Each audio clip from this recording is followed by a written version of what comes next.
Cross voting होगी, जैसा कि इंडिया टीवी ने पूछा आशुतोष तिवारी से। लेकिन मुझे लगता है कि 2 दिनों तक लगातार चले मंथन के बाद, चाहे मुख्यमंत्री निवास में बुलाया गया हो नरोत्तम मिश्रा को, या कल जिस तरीके की दिल्ली की यात्रा रही हो, हालांकि उन्होंने बोला बड़े नेताओं से मैं नहीं मिला हूं, लेकिन निश्चित तौर पर समीकरण बदले हैं और वो उस मोड पर आए हैं जिसे सेफेस्ट मोड कहा जा सकता है नरोत्तम मिश्रा के लिए, क्योंकि अभी जो है कहानी रुकी नहीं है। ये इस तरीके का संदेश देने की नरोत्तम मिश्रा को कोशिश की है, बावजूद इसके जिस तरीके का विद्रोह किया गया है उनके समर्थकों द्वारा, बगावत की गई है कैडर बेस पार्टी के लिए। अकेले मध्य प्रदेश नहीं, पूरे देश के लिए एक बड़ा सवाल उठा कि इस तरीके का विद्रोह जो अमूमन कांग्रेस और दूसरी पार्टी में देखा जाता था टिकट को लेकर, नरोत्तम मिश्रा के कारण वो विद्रोह उनके समर्थकों ने जताया दतिया में महज एक सीट न मिलने के चलते। तो 2 दिन तक उन्हें समझाइश दी गई, उनके मन में भाव, हालांकि उन्होंने कहा कि उन्हें जानकारी नहीं थी, बिना उनके निर्देश और आदेश के बाद इस तरीके का कृत्य उनके तमाम कार्यकर्ताओं ने किया, जिससे पूरे देश में कहें तो बीजेपी को एक अलग चाल चरित्र चेहरे की बात करती आई है, लेकिन वो चाल चरित्र चेहरा तीनों दतिया से बिगड़ता हुआ दिखाई दिया। बहरहाल अब जब मुख्यमंत्री मोहन यादव खुद एक फ्लाइट से लेकर अपने साथ आए हैं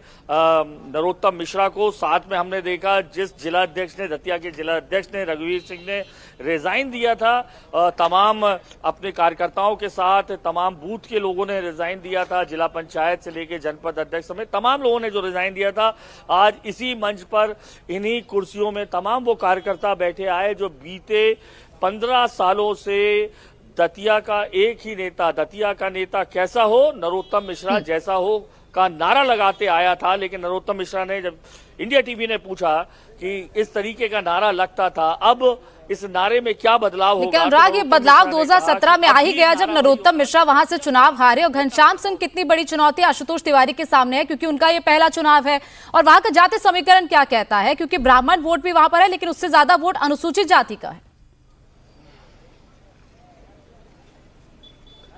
देखिए, मैं आपको बताऊं, घनश्याम जो सिंह हैं दतिया राजघराने से आते हैं, 2 बार पहले भी विधायक रह चुके हैं। 3 साल 2008 के बाद नरोत्तम मिश्रा यहां पर आए और उन्हें करारी शिकस्त मिली। 2008 में जो शिकस्त मिली थी घनश्याम सिंह को, उसकी वजह थे जो तत्कालीन अभी कांग्रेस के जो विधायक थे, जिनका चुनाव अभी निरस्त किया गया है, वो राजेंद्र भारती उस समय बसपा से लड़े थे। ये उन्होंने हमें इंटरव्यू में भी बताया। तो घनश्याम सिंह वापस से मैदान में आए हैं, दतिया राजघराने के हैं, महाराज रहे हैं। बीजेपी यही कह रही है कि महाराज वर्सेस आम जो कार्यकर्ता है आशुतोष तिवारी के नेतृत्व में, आम घर का लड़का है, उसे हमने खड़ा किया है। अब बात आती है जातीय समीकरण की। तकरीबन 2,05,000 जो वोटर्स हैं, 65,000 तकरीबन मान लीजिए सवर्ण वोटर हैं। इसके अलावा तकरीबन जो 1.5 लाख से ऊपर वोटर है वो ओबीसी और पिछड़े वर्ग का है। इस ओबीसी और पिछड़े वर्ग पर सबकी नजरें हैं।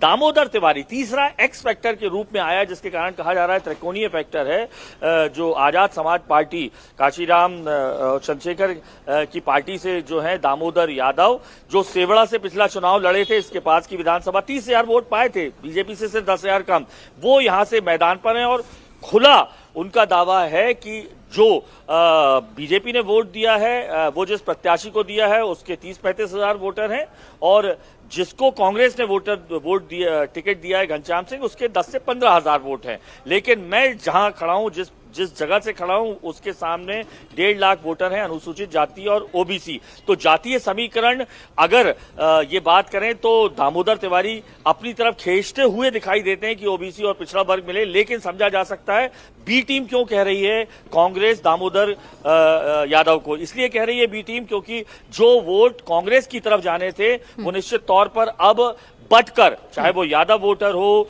या जो एससी या एसटी वोटर हो, वो खिंचकर दामोदर यादव की तरफ भी जाएंगे और कहीं ना कहीं फायदा बीजेपी के पक्ष में होगा।